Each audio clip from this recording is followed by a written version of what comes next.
All right, let's dive right in. We're going to talk about something every IT pro knows all too well. The huge difference between a system that's just up and running and one that's actually healthy.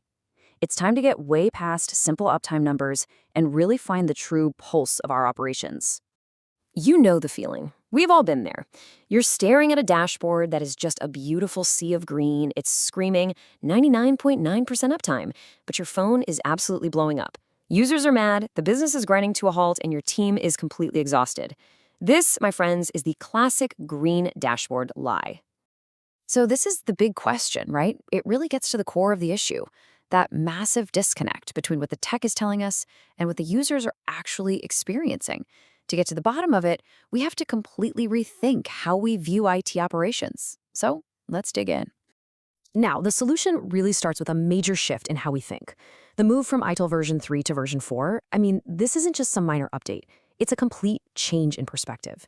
It reimagines IT, moving it away from being a siloed factory assembly line and turning it into the actual beating heart of the business. Let's break this down. The old way, the ITIL v3 model, basically treated operations like the end of the line. You know, it was a silo where tickets went, they got processed, and that was that. But ITIL 4 flips that script completely. Operations becomes the central hub, the engine where technology actually meets the human experience. It's where value is co-created with the user, not just pushed out to them. And this quote right here, this gets to the absolute core of it. You can have the most brilliant, feature-rich platform in the world, but you know what? If it's unstable, it's worthless. All those strategic features mean nothing if people can't rely on the service. Stability isn't just a tech goal, it is the bedrock of trust. And without that trust, everything else just crumbles. So if we want to maintain that bedrock of stability, we have to master one absolutely critical skill: separating the signal from the noise. Learning to correctly identify what's really going on prevents burnout, it helps our engineers focus on what actually matters, and it shows us what's truly happening deep inside our systems.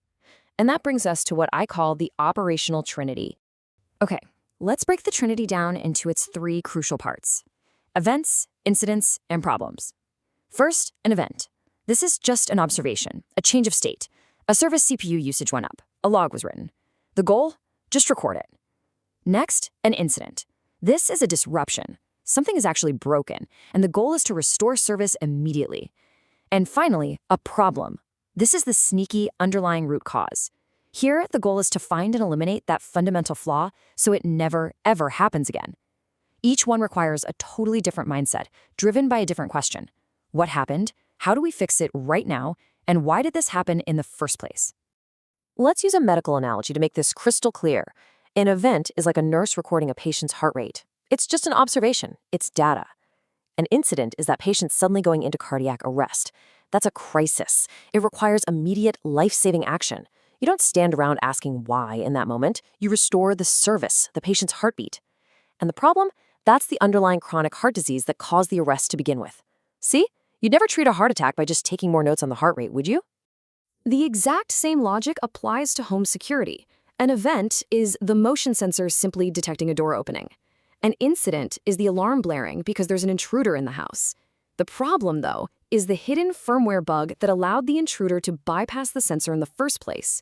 You have to fix the code, not just keep resetting the alarm. Let's do one more. Think about your car.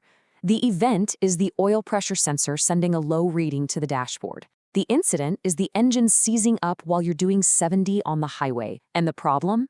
A tiny, invisible hairline fracture in the oil pan that's been slowly leaking oil for months. The incident is the dramatic symptom. The problem is the quiet disease. And this is why getting this wrong has such severe consequences. When you misclassify these signals, you trap your team in a nonstop, reactive firefighting loop. You're constantly fixing the same symptoms, the seized engine, the cardiac arrest, without ever treating the underlying disease. This endless cycle leads to burnout, it frustrates your customers, and it allows this kind of systemic rot to silently eat away at your platform from the inside out. So let's just pause here for a second and lock this in, because this is everything. It's this simple. An event is an observation. An incident is a disruption. And a problem is the root cause. Getting this distinction right is literally the difference between a team that is always exhausted and a team that builds resilient, truly stable systems. So how do we use this newfound clarity? By correctly classifying every single signal that comes our way, we can finally break free from that reactive firefighting loop and start building genuine proactive stability. Let's look at how to apply the Trinity in the real world. So to manage all these signals, we obviously need a system. This is where monitoring and event management comes in, and it's really a four-step flow. First, you predict potential issues using analytics. Second, you catch events as they happen with monitoring tools. Third, you process those signals, and this is key, filtering out the noise using your business rules. And finally, you notify the right people, or even better, trigger automated workflows. Okay, so we're classifying things correctly.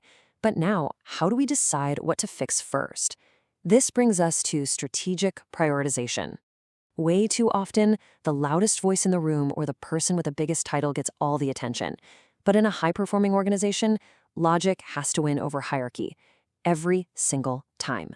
And this, right here, is the tool that makes that happen, the priority matrix. It's so simple, yet so powerful. We classify every incident on two scales: impact on the business and urgency for the business.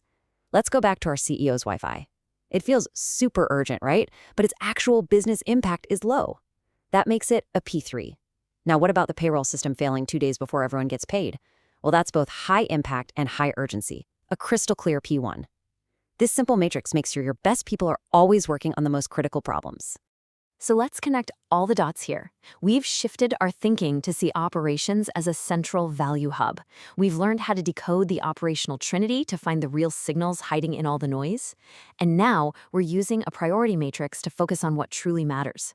But all of this, every bit of it, depends on one thing. How do we actually see all these signals in the first place? And that's the thing. To manage events, incidents, and problems like a pro, our organization needs a pulse monitor. It's just like a doctor using an EKG to see a patient's heart rhythm. We need a system of tools and processes that are constantly observing our services.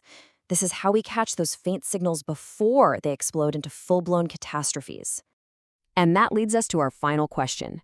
How do we actually design and build that enterprise pulse monitor?